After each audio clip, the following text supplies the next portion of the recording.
And we're live. So, welcome to Conversations with the JSAM, James Smith Academy members. So, this is the first episode with Joe.23, the secret veggie. So, what is the JSAM? It's a family of strangers who come together by posting their own fitness, strength, calorie fucking deficit, and meet up 24/7. Credit to James Smith and Darren Cattell. Their journeys on social media. They post half-naked pictures on the internet. They're strangers on the internet. They network in the private JSAM Facebook group. They story on Instagram, comment and praise on other journeys, meet up with these strangers from the internet without sometimes knowing their actual names and only their aliases. They become the best of friends, drink a lot, and I mean a hell of a lot. They go on holiday together.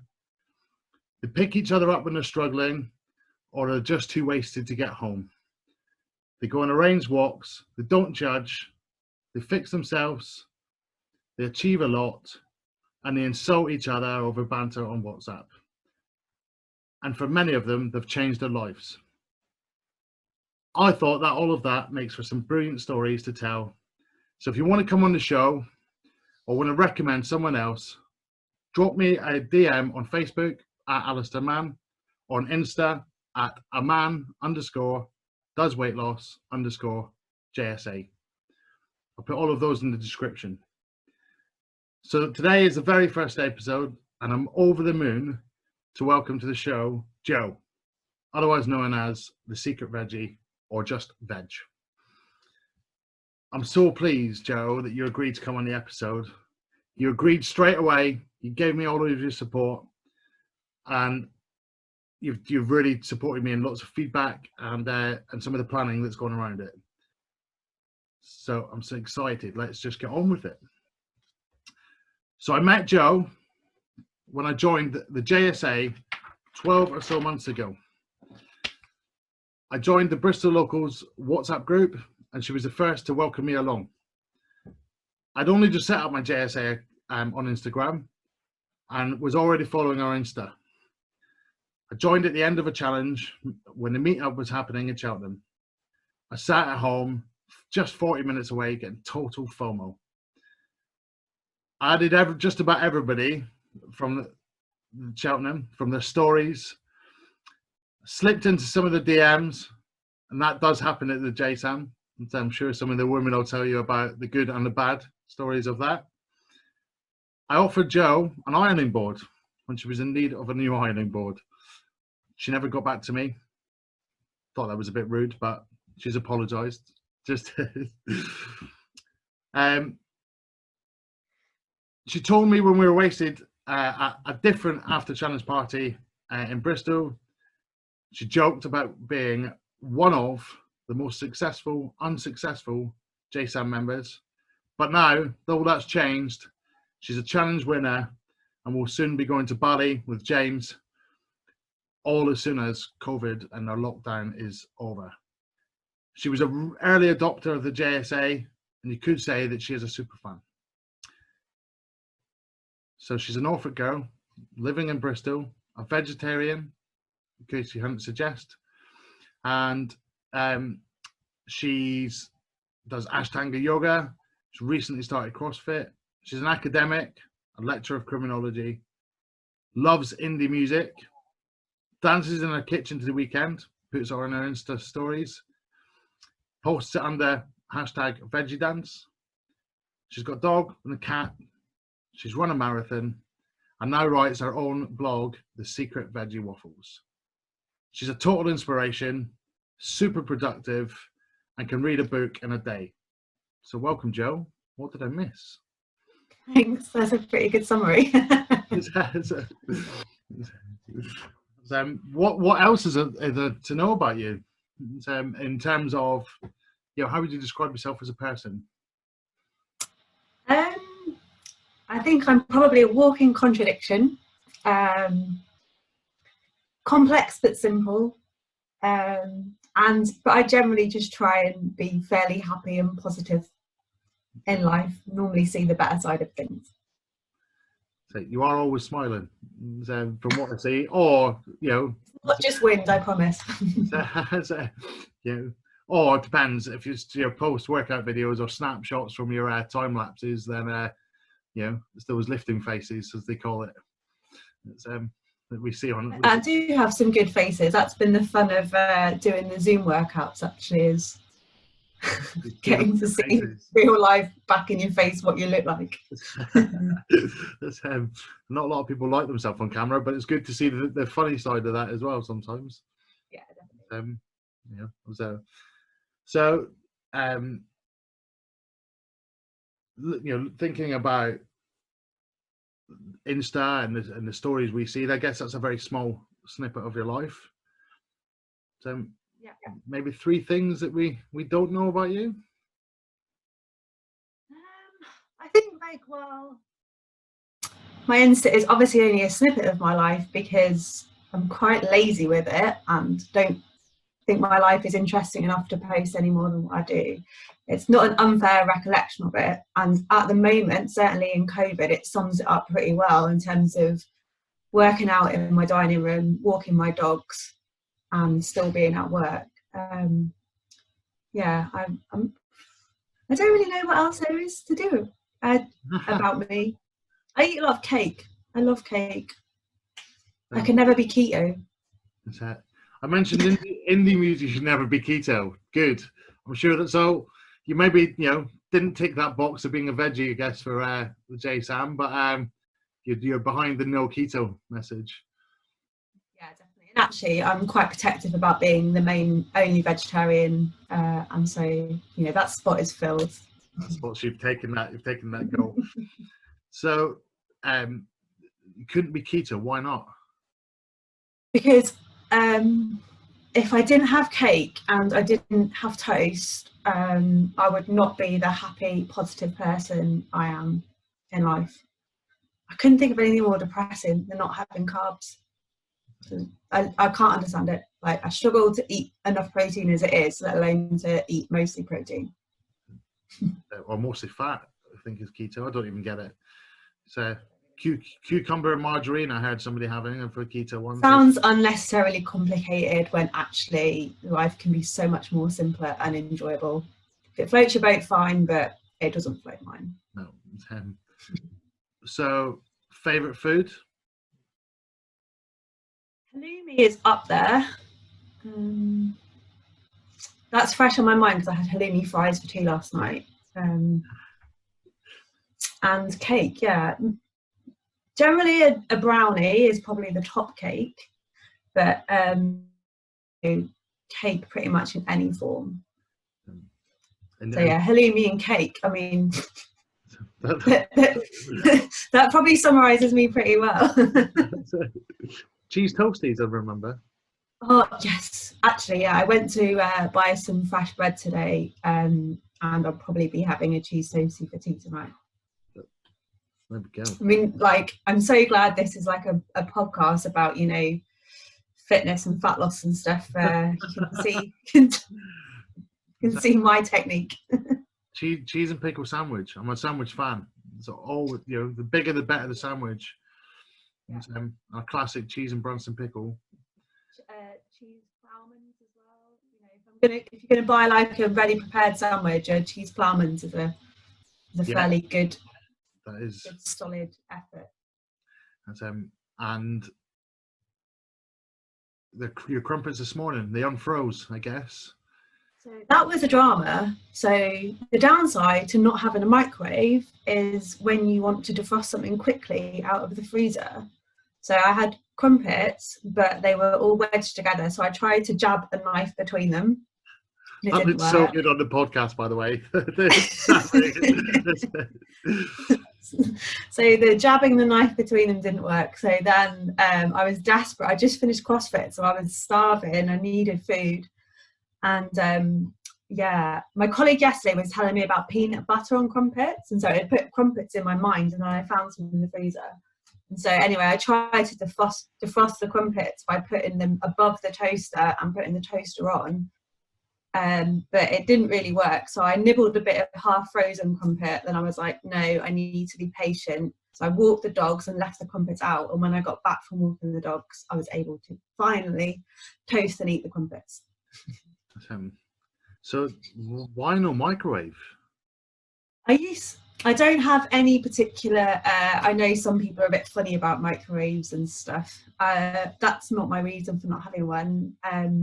My microwave broke a couple of years ago, and I looked at replacing it, and the one I really wanted was really cool and really retro and really nice, but it was also about 500 quid, and I was like, I probably use a microwave twice a year. I can't really justify buying this super expensive microwave because it looks nice when actually today was the first time in months that I've missed having a microwave. Everything else I just do in the oven or in the toaster. You know those crumpets, right? You chose the toaster, but you could have just used the oven.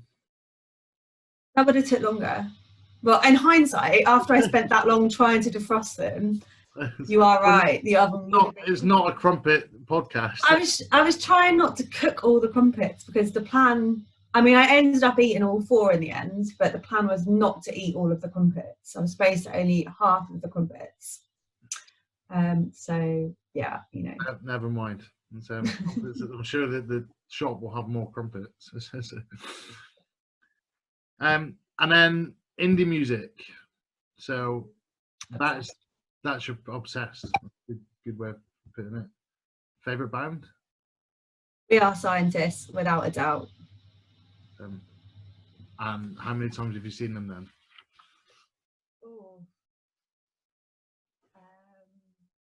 I don't know. I mean, it's a very high number. I've seen them numerous times over these. I think the first time I saw them was probably 2007, maybe earlier. I don't know, a long time ago. And I still go and see them. I love them. Dingy, horrible club somewhere, probably, when they had like 200 people. Yeah, and amazingly, for some unknown reason, and actually part of the reason I still love them is they're still they have a very much a cult following.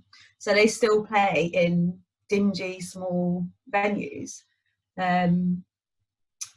which is why, yeah, so you still get that lovely kind of intimate gig experience when you see them live. Yeah, so I love them. I love them a lot. I still listen to. I've got a really old school indie playlist on Spotify, and it doesn't have very much new music on there. It takes quite a lot for a new song to get onto that list, and I listen to it all the time. I can't get bored of it. You can't get. They're the, you know, that's when you know you've got true love for music, when you don't get bored of it. Exactly. I've been listening to some of these songs for like 15 years now, so if not longer. And it sounds like you were what? I mean, I grew up in the music scene, working in a record store. And you know, some people might not know what a record store was, but you know, there were cool places to hang out on a Saturday afternoon, and there were definitely a bit of kudos for working in one. But that was, you know, what you would call yourself a scener, or other people would call yourself a scener. And you know, all those gigs, you know, you'd try to discover new bands before anybody else. And I find it really difficult now to listen to new music. Yeah, I always go back to what I know and what I love. So it's yeah, brilliant with We Are the Scientists. And there's a story about, you know, Dream Man with Keith. I have a slight obsession. I've met Keith. I turned into a full-on fangirl and went to pieces and got really drunk because we were basically just hanging out in a bar with Keith in Camden, and I couldn't handle the coolness. I was not cool about it at all. But it remains one of the best nights of my life. Unfortunately, he got away and married someone else. But I do proudly have a poster on my wall saying, "To Joe, the stalker, loved Keith." So he married somebody else, but you can still be the stalker. Well, I think I might have been the stalker before the marriage. That's how you Once a stalker, always a stalker, I guess. Exactly. Now I just say they do Instagram lives during lockdown, which have been amazing. You're there commenting over and over again. Oh yeah, love it. It's amazing. Like, proper fangirl. Though it's a little bit late now. Now the clocks have changed because obviously they're in New York. I like to go to bed at like 8:30, and they don't come live until 9:30, 10. And I can't always stay awake that long. It's a bit like anybody who wants to try and watch James's live at the moment. James, you've got to get up earlier, mate. We can't stay up till. Very rarely catch James's lives at the moment, and I really enjoy watching them. I miss watching them, but I just, especially during the week, it's just too late for me. Although we're in lockdown, I'm still getting up and training at 7 every morning, so I just can't do the late nights. And I've recently tried the early to bed thing to get up at 4 a.m. I'm still questioning my life decision to do that. But an early adopter of We Are the Scientists, early adopter of James, and then so you were telling me as well about the number 23. Is that your favourite number? Favourite number? I'm not really sure why. I just really like it. I don't know. I quite like when numbers are in order, so I think it might be 2 and 3. And also, I remember this yesterday. My flat at uni, my first year, was flat 23, and then we moved to 23 Camden Street in our house. So I think the number 23 has a really it had a really important kind of number, and it's just my favourite number, which is why there's 23 is in the Instagram handle. And then one day I discovered randomly from one of James's emails or lives, 23 was his random number, and I was like, oh, just another thing we have in common. James, watch out, she is a stalker. The original. Cool. So tell me about kind of, I guess maybe about being a young adult. You said you went to uni.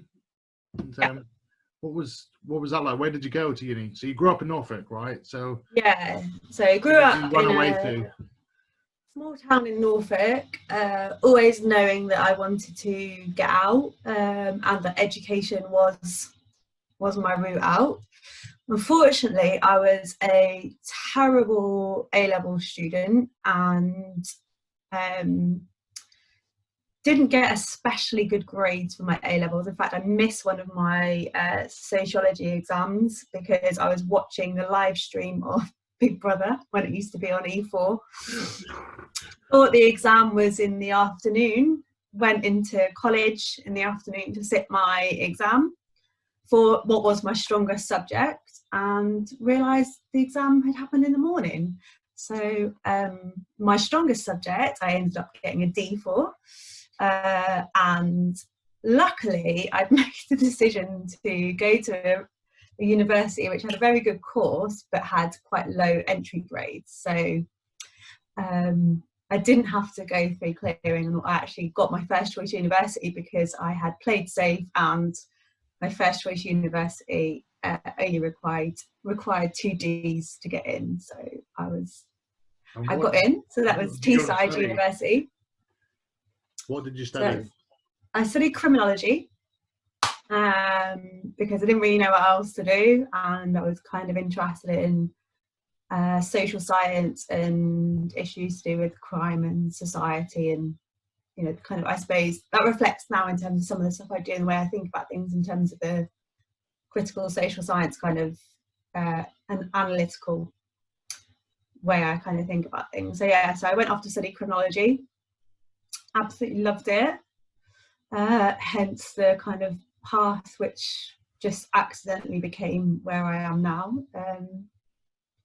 So it was an amazing place to study because Middlesbrough is a really interesting town. It gets a lot of flack, but actually it had a really cool indie music scene. It's got a really cool art scene. Really cheap place to live. There was a lot of regeneration going on at the time in the town, and it just had a really, really strong presence. And I absolutely loved my 3 years at uni there. What were you like as a student then? So you said you maybe weren't the best A-level student. Did that change when you got your freedom and were meant to look after yourself? Not really. I wasn't a great student in the sense that I genuinely could not understand why we had 9 a.m. classes on our timetable. Like, I literally could not comprehend why anybody would timetable us to be in for 9 o'clock when we've been out every night. I was just like, it doesn't make sense. So I was really bad at doing my reading. I skittered by on doing what I needed to do. However, I absolutely loved the studying of it. So I would drag myself into lectures and seminars and tutorials, even if I felt dreadful, hadn't been to bed, felt really sick. I would still be there. I would turn up because I absolutely loved it. And we had this amazing lecturer called Simon Winlow, and I just used to just sit there just enthralled by what he was saying. And so I was a terrible student in the sense that I could have put so much more into my studies. However, I always handed my work in. I absolutely loved it, and I ended up graduating with a first, so it all went all right in the end. It's amazing when people are passionate about something, you're deep down passionate about it, they are able to get out of bed from that hangover, or still absolutely out of the face, and still end up in the place that they should be. And as soon as somebody is not passionate about it, the excuses can come in. Yeah. And that's, I think, is something you see in weight loss journeys or fitness journeys quite often. You hear the excuses, and I think for me, I got to the point in my journey where the why has to grow anything, and that's, I mean, for anybody listening, that's one of my favorite books about It Starts With Why by Simon Sinek. Have you read it, Joe? No. And it's all about the why. If you think of a kid, what do they ask? Why? The inquisitive people ask why. And I think when your why outweighs everything else, you can do what you did and drag yourself in to a lecture, or if you've not got the why, well, you choose the booze over and the sleep over getting in and doing the learning. I think it's also about knowing when you have to put the work in too. So I suppose this applies to fat loss, but for me with uni, when I had assessments due in, I knew I had to get them done. So I was very good at kind of collecting I was leave it all to the last minute, but I would have done all of my research, I would have all my books, and then normally I would pull an all-nighter and just sit down and do the assessment. So it's about knowing when you have to find the balance between enjoying yourself and putting the work in. I think the same for me has been true with the whole fitness and fat loss thing, is like, I love to enjoy myself, but also I know when so even in lockdown, when I've had a couple of drinks on the night, I've still set my alarm and got up and trained at 7, because you have to find that balance and put the work in, or you don't get there. And discipline. Yeah, absolutely. So you left uni with what, first class honours? Yeah, first class honours. I was the only person in my cohort who graduated with a first. Most people didn't know who I was, and so I hadn't told anyone that I'd got a first. And I remember being sat there in graduation, we were all sat like in a line in alphabetical order, and everyone was like, who's Joanna Large? Who's Joanna Large? And I was like, just sat there really shy, I didn't say a word, and then my name got called out and I got up to go collect my thing, and they were like, oh my god, it was you who got the first. And I was like, yeah. but so they didn't know your name then, so well, they knew I was called Joe, but like people, you just know each other by your first name in lectures and seminars generally, because remember, this is all introduce ourselves, isn't it? We never and this is pre-social media and this kind of thing, so you didn't have connections in the way to people. You might know somebody's full name now because you're friends on Facebook, Yeah. Whereas back in, this is 2002, 2005, we didn't communicate in the way we do now. So you would literally only see the people when you turned up to a class or when you arranged to meet them. We just, didn't have that kind of thing where, I know a lot of people's names now because I'm friends with them on Facebook. Yeah. That's very, very, very true. So you finished uni with a first. Where did that take you? What happened after that? I didn't really know what to do at that point because I wasn't really expecting to get a first, and I wasn't really sure what to do after uni. And I tell this to my students now, actually. I remember getting to the end of university and sitting down and starting to apply for jobs and realising that I had done nothing additional to my degree during my 3 years. I've got no work experience other than my job in Burger King. But in terms of relevant to what I wanted to do, I had no experience. I'd done no volunteering. I was a pretty rubbish student in terms of the effort students have to make these days. So I didn't really know what else to do. When I realised that, I remember trying to apply for the probation service and just saw these boxes when I just had nothing to write in the box. So one of my uni lecturers suggested a master's and said, you've done really well, why not go and do a master's in criminology and criminal justice, as a postgrad, and then kind of see where that takes you. She's like, but go somewhere different, you've got a first, you can make the best of that and go to a really good university.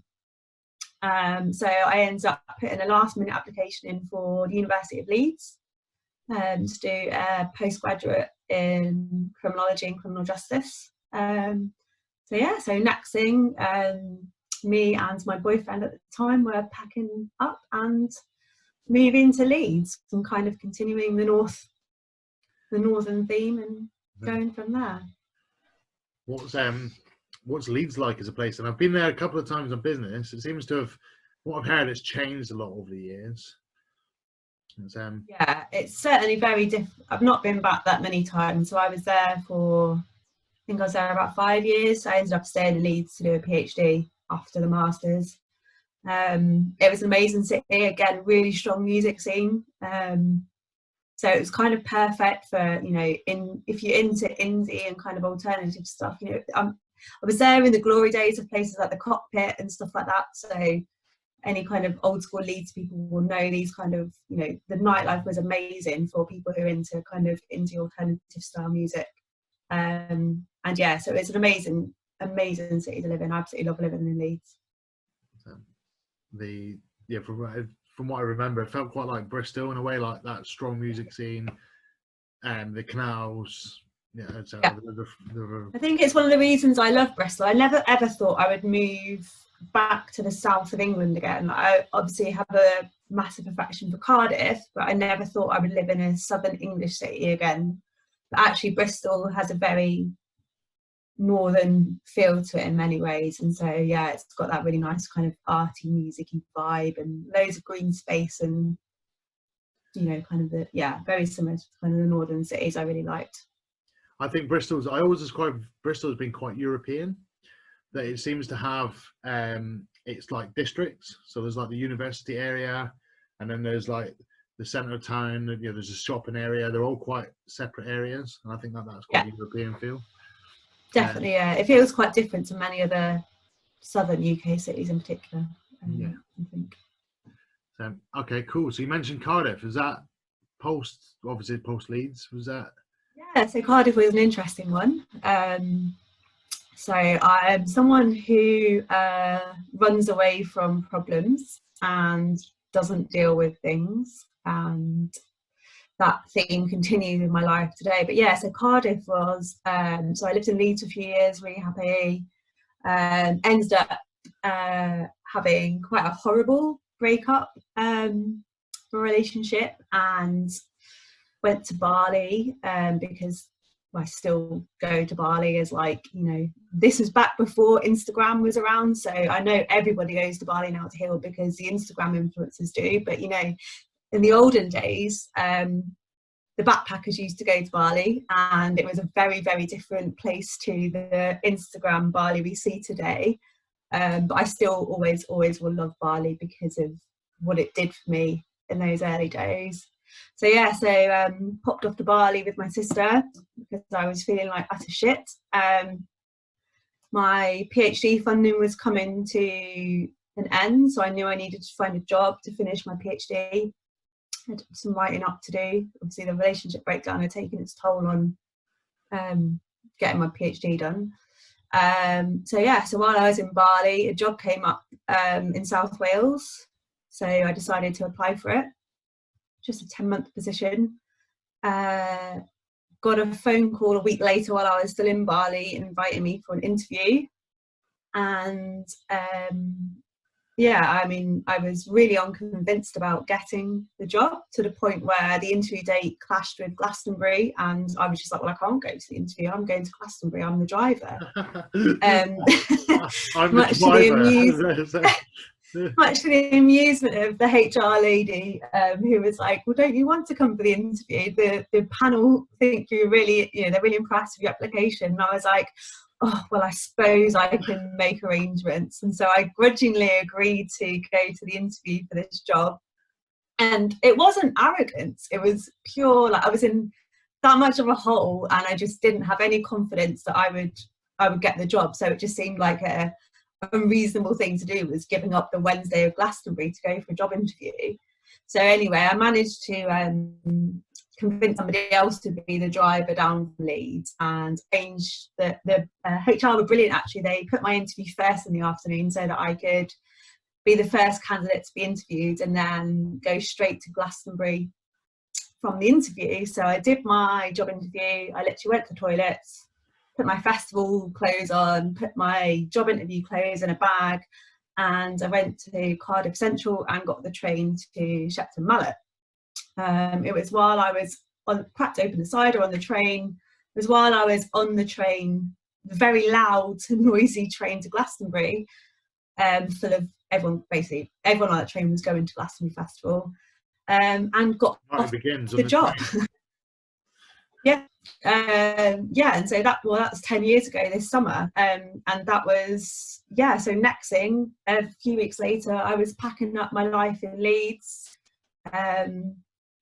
and heartbroken, but excited to go somewhere completely new. I wanted to get as far away from Leeds as possible because it was associated with such heartache for me. So I cried the whole way down to Cardiff, moved to Cardiff, didn't know a soul. There was nobody, I don't think there was anyone within a 100-mile radius of Cardiff who I even knew.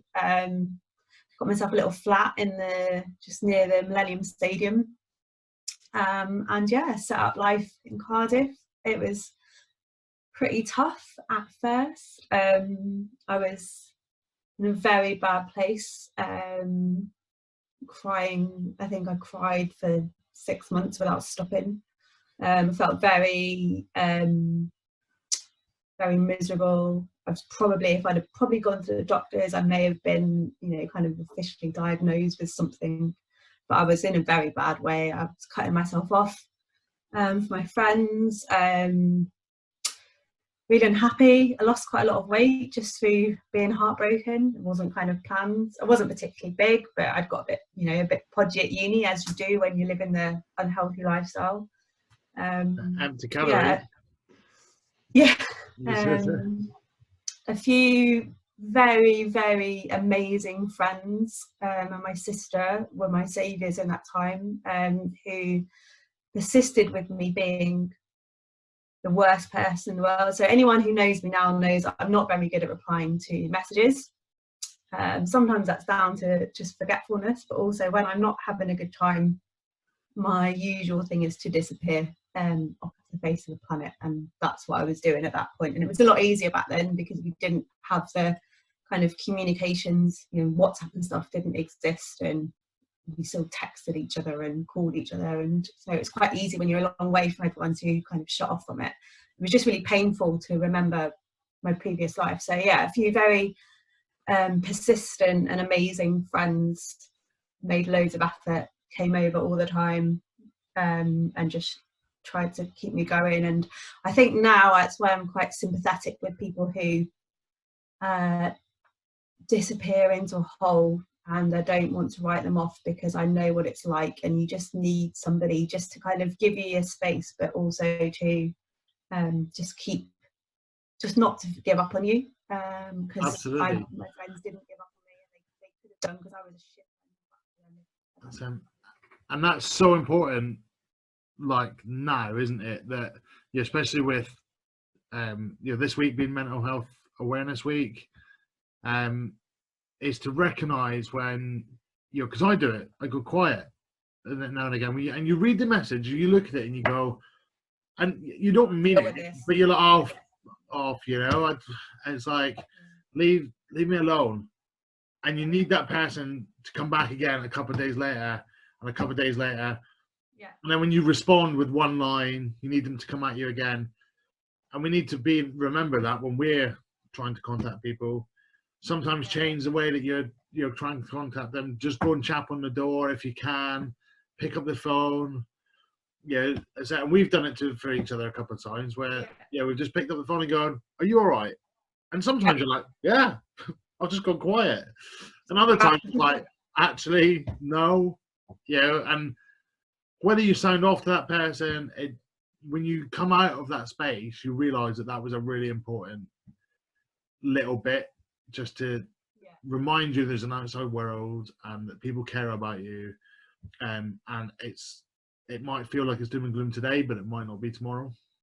Yeah, and sometimes those people who end up being the ones who really come through are the ones who have no idea that they're doing it, and people who perhaps really surprise you that they're the ones.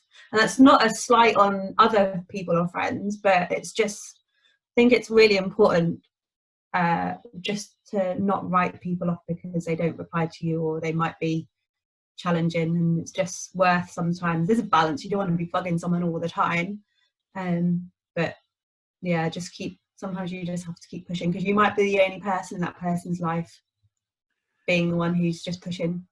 And even if it's sending them, you switch it up and you're not texting them saying, "Hey, how are you?"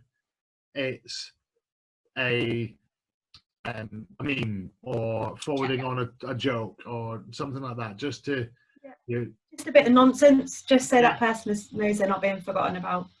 And somebody told me maybe a year ago when I was talking about, I always feel like I've got to phone my sister at a certain time to get through to her and actually speak to my nieces and nephew, and that I said, well, so I need to try and do it on Sunday, blah blah. And that person said to me, sometimes a missed call is enough to know that person was thinking about you. And it's like, that's really stuck with me, that if you're thinking about that person now, pick up the phone now, drop them a message now. Don't think, oh, I'll do that later. A quick message, hey, And I blogged about this as well recently, because it's something which occurred to me, is like, you don't have to expect a reply. Sometimes if your intention is about just kind of letting someone know that you're thinking about them, you can just send something, and if they don't reply, it's not a slight on you, and it's not they don't want to talk to me. It might just be a case of, actually, your act is about showing someone you're thinking about them and they're not being forgotten about, and that you don't hear anything back at that point, and that's okay as well sometimes too. No, it's not actually about you, it's about them. So you're in Cardiff. Mm-hmm. You've been things are pretty crap. Your self-pity about this boy. Just about everything, and it wasn't very. I felt like my whole world had shattered, because one of the people who I thought was my friend turned out was the boy who was cheating on me with this person. So the whole friendship group around that felt like it disintegrated, and a lot of my other friends, because we were all uni friends, a lot of my other friends were in couples as part of this bigger group, and I all of a sudden felt completely excluded and cut out of this world. And a lot of that was my own perceptions, but I just felt awful. I knew nobody in Cardiff. I was literally just going to work. Some days I would get off the train one side of the tracks into Forest and go get straight back on the train back the other side back to Cardiff, crying my eyes out. I just couldn't handle it going in. So you moved from city centre out into the valley. I was living in the city centre, yeah, but commuting out to the valleys for work, and it was beautiful. Like, I remember loving those train journeys up there. But it was a tricky. The people I worked with were absolutely amazing. They were so lovely, but they were just in a very different place in life, and they kind of had no idea what was the personal chaos going on in my world. But after a while, my friend Sarah, who is also now converted to JSA, which is amazing. Well, welcome, Sarah. She was one of my absolute rocks in that period. So yeah, I was telling her that I really fancied starting some kind of like outdoor fitness type thing to give me something to do, but also like to try and, I didn't know anybody in Cardiff. I thought it might be a good way to try and meet some people, as well as kind of, you know, getting fit and things. So she rang me and told me about this military fitness her friend did in London, and looked into it, and they had them all over the UK. So next thing, I ended up joining British Military Fitness in Cardiff, and that was, yeah, it was amazing. It was all outdoor exercises. The first session, oh my god, I hurt for like 7 days. I went and it was like an ab session, and it was brutal, but I loved it. It was dark, it was muddy. It was, I mean, this is like January, so it was like, you know, most people's idea of hell, but I absolutely loved being out in the park. I loved the training in the dark. I just loved the fact that it's just military style training. So you're just being thrashed. And while you're being thrashed, you can't do anything other than think about what you're doing. So I found this real respite from feeling like shit, because I couldn't feel like shit because I was being like brutally trained and rolling around in mud. And so I realized very quickly that exercise, when it's intense enough, can give you freedom from your emotions and feelings, which was a very powerful lesson to learn. And so I quickly became a very regular member of that fitness group.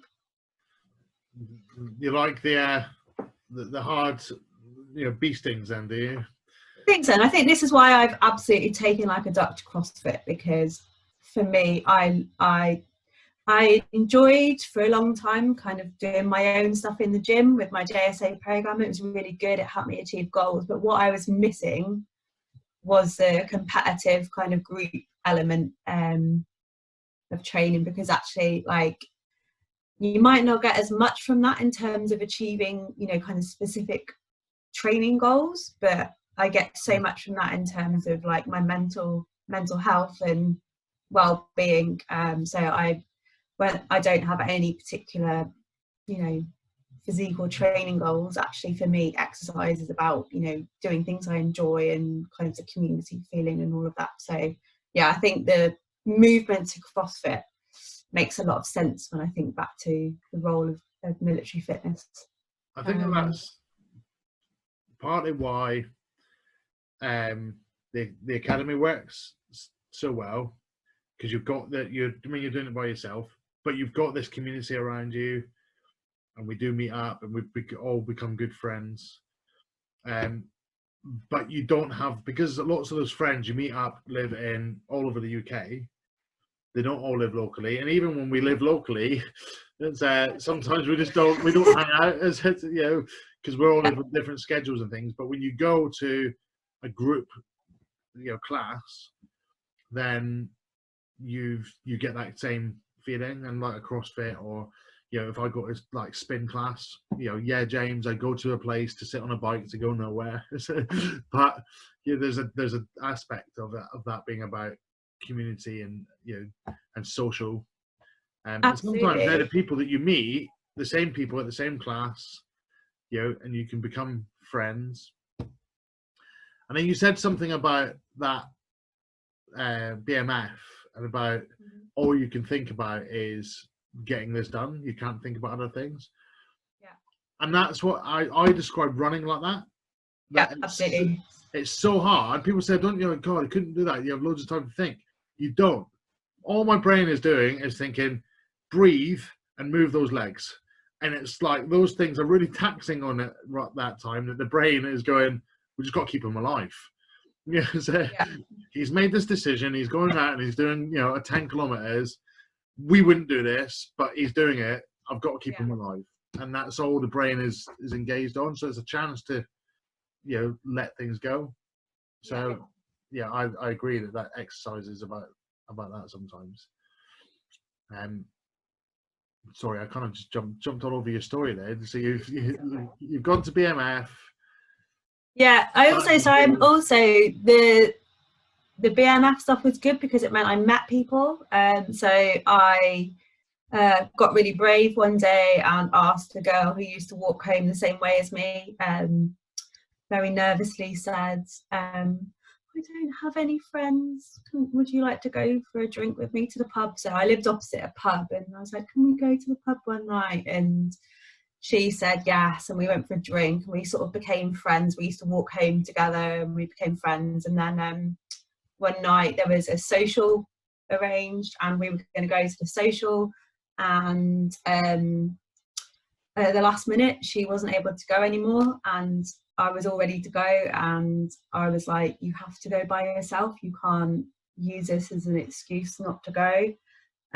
So I forced myself to go to the pub, which was like, now I'll go and meet strangers off the internet without like a thought about it, but back then, like, walking to that pub by myself and walking in there when I didn't know anyone was one of the most terrifying experiences of my whole life, but actually probably one of the most important things in terms of, James talks a lot about, you know, get comfortable being uncomfortable, and that's really, really true, because that night of going to that pub probably kick-started the rest of my life and where I've got to now, because I learned that, you know, if you put yourself out there, you get the rewards from it. So I made some amazing friends. I all of a sudden had this new social community, and that was key to kind of the start of my healing, was, you know, finding a group of like-minded people who not only were really into like fitness and training, but also were really into going to the pub, having fun. And that's exactly what I think that's why, you know, I absolutely love JSA, because JSA is that also, but on this, you know, crazy worldwide scale. So JSA just fitted perfectly with the kind of previous experiences I'd valued, and James has created this insane community, given like the things you talked about in terms of like the distance between people, the different lives. People have very little in common other than the JSA, but the community aspect of it and is just, yeah, it's why I'm still here, you know, 2.5 years later, and I will never ever say a bad word about it, because what it is pretty incredible. And once you go to a meetup, it's like, again, that probably the same you find at BMF. It's all fear's gone from it, and you might feel really anxious on the run up to it. And I'd say to anybody, if you've thought about going along to a meetup or an end of challenge party or a James Smith event, and you're thinking, oh, I don't know anybody, I only know them through Instagram, what would I say? Just turn up and be like, hey, you know, I'm really nervous, and somebody will take you by the hand.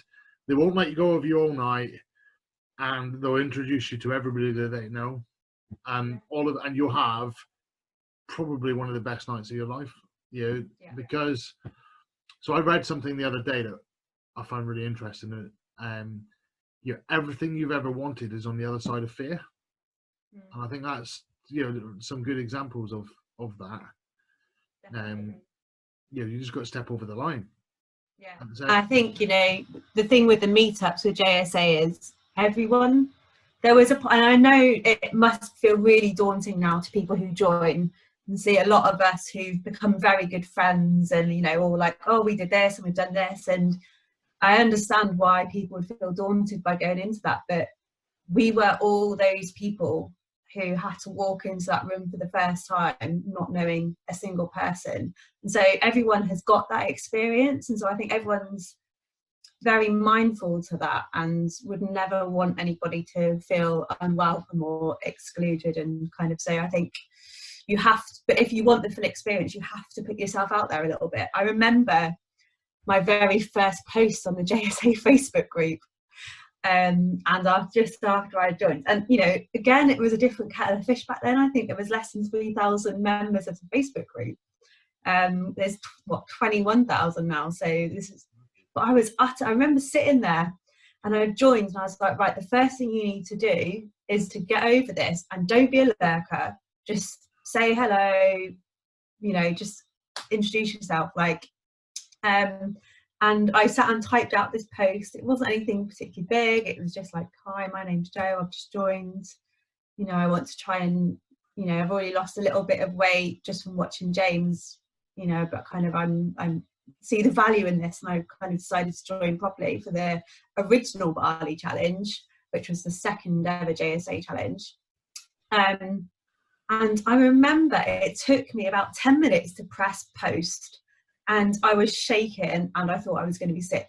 And I remember posting it and then like running away from my laptop and just feeling as if it's going to jump back out at you. Yeah, like, I don't know, you would have thought I was posting like a picture of myself completely naked or something, like the way that made me feel. But that feeling of terror was soon replaced with like, oh, this is really nice, because I had a bunch of, you know, like Pippa, Misty, like two of the people who stand out to me as people who commented, and were just super lovely. Everyone was like, welcome, welcome, welcome. And back in those days, James used to post like, newbies, introduce yourself, with a GIF and stuff, and would list all the new members. And like very quickly, I just felt that yes, this environment is a good environment for me. It's very supportive, very friendly, and those worries quickly kind of got lost and went out the window. And I think that you have to put yourself out there if you want to get those benefits back from it.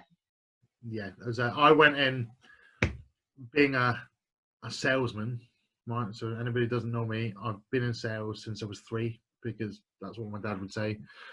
Everything's a sale. I've been told by women before, this is not a sale.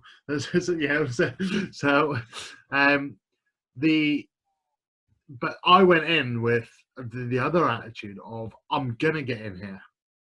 You know, as a different sort of personality and I'm going in with shoulders in, and you know, and I'm bullying my way into that group. And you know, I'm sometimes a bit too much with that, and then find myself being very quick. And I was like, I didn't need to do that. You know, it's, so it is very, very welcoming. And I saw it. So I see a lot of things at the moment because I'm on furlough, so I've got time to look and scroll the internet. But I saw a little meme today, and it was like, and it said, "Do you remember when life was this simple?" And it was 2 little kids sat on the swings, and it was like, "Hey, my name's Steve," and it was, "Oh, hi, I'm Terry," and the next line was, "Want to be friends?" And that's how it was as kids. It was like, "Oh, I've met somebody, let's be friends," and that's kind of, you know, the way I kind of see the JSA. And then you learn about people, and you pick out the people that are really good friends to you and maybe a bit more like you. Yeah, but yeah, get along and be part of that. And I guess that's what you did at BMF.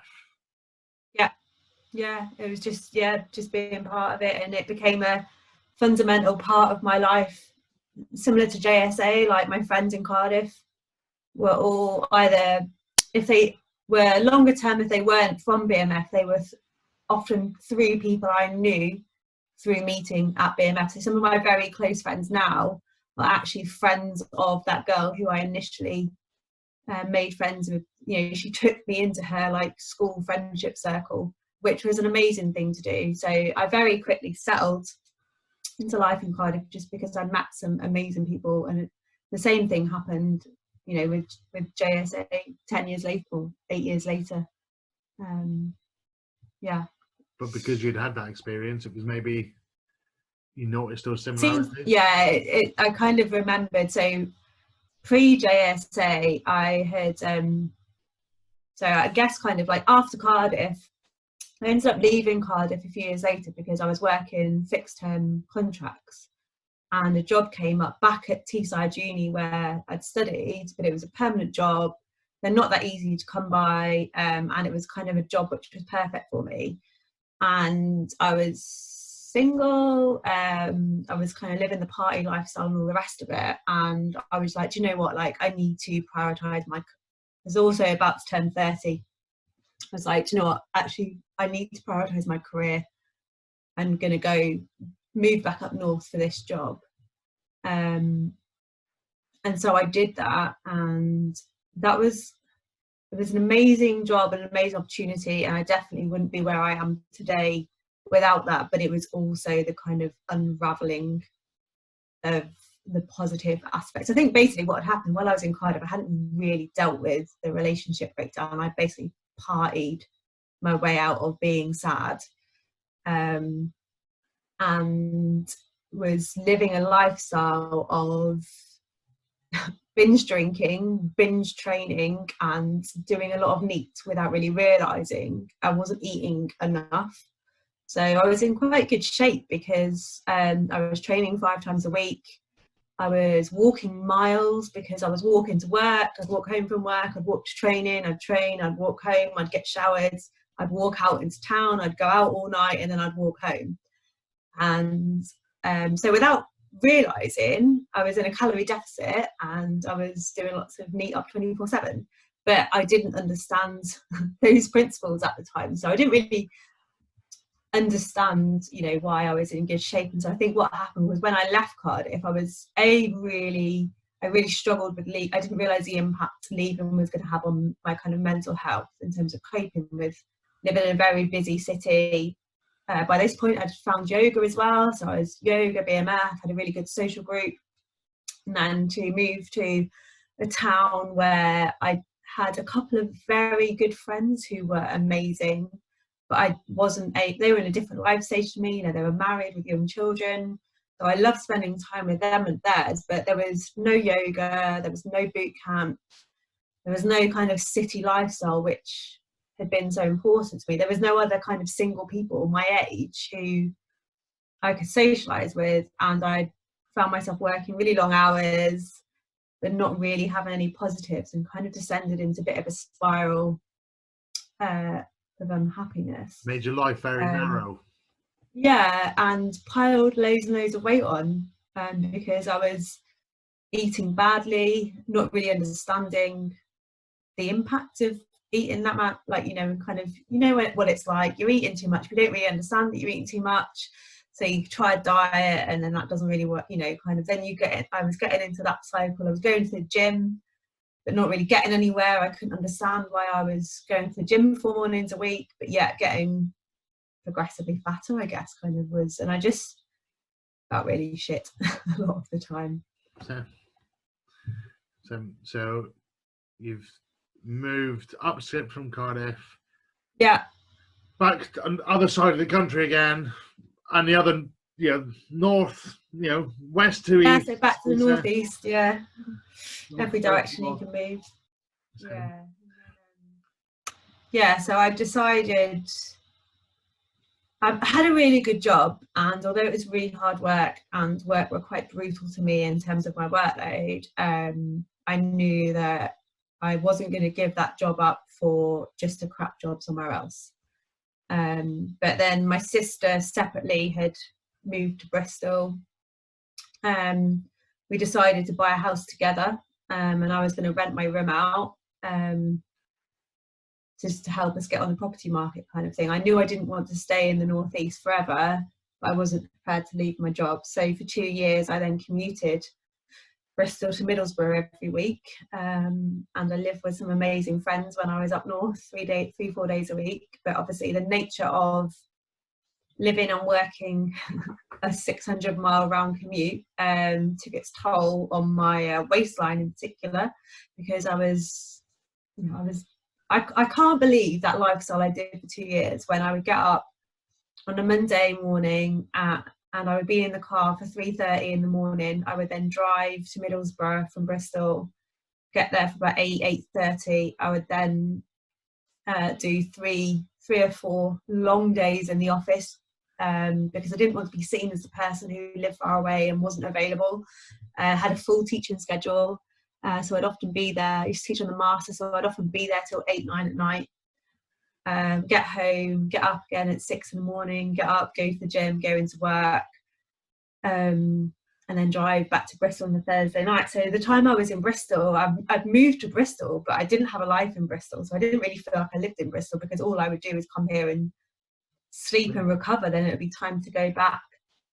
And in that, when you told me about that, Joe, I was just like, I get it, right? Because I grew up with my dad doing it once we moved to Bristol, and under the false pretense of this is where his job was going to be in, and they said, oh no, actually your job's come back to Glasgow 6 months later, that he did it, and I saw the strain on what they did to him.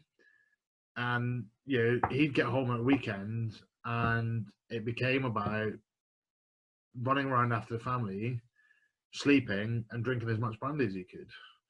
As him. it was exhausting. In hindsight, I can't believe I did it for as long as I did. But at the time, it just enabled me to have the job I wanted to have and to live down here near my sister. Well, I was living with my sister, but also my friends in Cardiff. You know, Cardiff's 40 minutes away, so it kind of I just wasn't really very happy. I think I prioritised my career, which probably needed to do, but the prioritising my career was at the expense of my own kind of well-being, I think, and it just kind of spiraled into a bit of a descent where I wasn't, but I didn't have time to do anything because I was just working and driving. So I was just, yeah, and that's when I got to the biggest I've ever been. And then I was then really unhappy because I was so overweight. I felt really uncomfortable. I'd given up all the fitness stuff, and I couldn't start doing it again because I was, you know, not around, or I was traveling, or had to go to bed at like 7 p.m. the night before to get up so early and stuff. So yeah, things just got, they started to come to a head, and I was making myself pretty unwell with lifestyle and work choices. So you moved to Bristol then?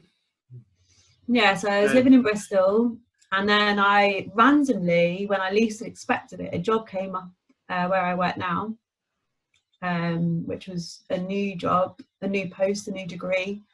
I ended up, it was perfect, so it meant I didn't have to give up a good job to go for a less good job. I felt it suited me. So all of a sudden, the perfect, you know, the work-life balance was about to come right. So I don't regret doing what I did, because actually I wouldn't have got the job I did get if I hadn't have done what I did. But it was a difficult decision to leave my old job. It meant I could have the living and working in the same city.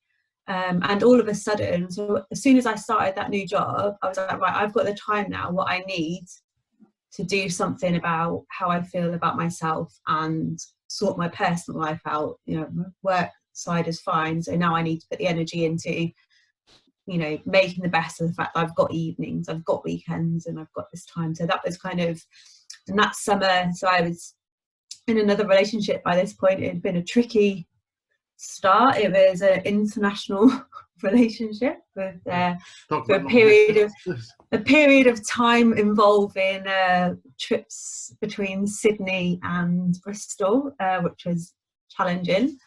And I suppose the downside of that was the kind of, we would spend 3 weeks on, 3 weeks, and then 3 months off. Was the 3 weeks we were on, we were basically on holiday, eating and drinking every night, because we had to squeeze, you know, all of our date nights and everything into 3 solid weeks, because we then might not see each other for 3 to 4 months. So yeah, and then so I was really unhappy with my weight. I felt so crap about myself, and was just really unhappy, and a real kind of loose end with it as well, wit's end with it, sorry. Didn't know what to do. I'd done so many kind of diets by this point, and just nothing was working. I signed up for Body Coach, that didn't work, so I signed up for Natasha Corrett, did like basically a vegetarian version of Body Coach. Of course that didn't work. And then I went on, had a holiday to Greece, And so it had been summer 2017, and I remember feeling awful. I had to go and buy new clothes because I put so much weight on. I had nothing which fitted, and I felt disgusting. I had basically no photos from that holiday.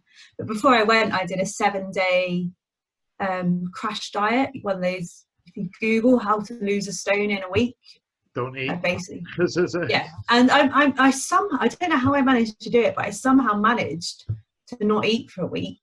Went on holiday, feeling okay when I got there, but of course, like at the end of the holiday, I was back to where I was when I started. But I came back from that holiday feeling awful, and I was just like, I never want to feel like this about myself again. And so I kind of had a couple of months when I was starting my new job. I remember having my new work photo taken and hating it, and just looking at my face thinking like, this isn't me. Like, I used to be this kind of, you know, fit and healthy person. I was known for always doing like the exercise and the BMF and the yoga and stuff, and I wasn't that person. So my identity was all a bit confused. So after a couple of months, once I'd settled into my new job, I was like, right, this has got to change. And this is when I wrote my kind of, I've shared it I think in the JSA group a couple of times, but I wrote my kind of, I decided to keep a journal. I wrote down my why. I really thought about it. I wrote down my why. Had a hen do coming up the following June, and my friends are all like beautiful and fit and really active, and I didn't want to go on that holiday feeling like the fat friend and feeling like shit about myself. Not that my friends would ever have thought that. This was, you know, how I felt about myself. But that beautiful person that was inside sounds like it was wet, but wanting to burst out. My body wasn't doing what I needed it to do. Like, you know, I've got a very small bone structure. I don't carry weight well in terms of, you know, it was really affecting, like, size wise, other people will be absolutely fine at that size, but for my body shape, it just wasn't working for me. So I decided that I needed to do something about it. But I also was like, you know what, I'm never ever spending money on nonsense again. I'm not buying any more diet plans. I'm not doing this. I need to figure out what works, and I need to do it in a way which is sustainable and going to work for me. And I kind of also made a commitment to myself that I was like, right, I need to stop hating on myself. I need to stop wishing I look like something else. I need to accept that this is me now, and I'm going to do something about that. And it's going to take some time. And actually, I'm going to accept it's going to take as long as it needs to take, because this time is the last time I start.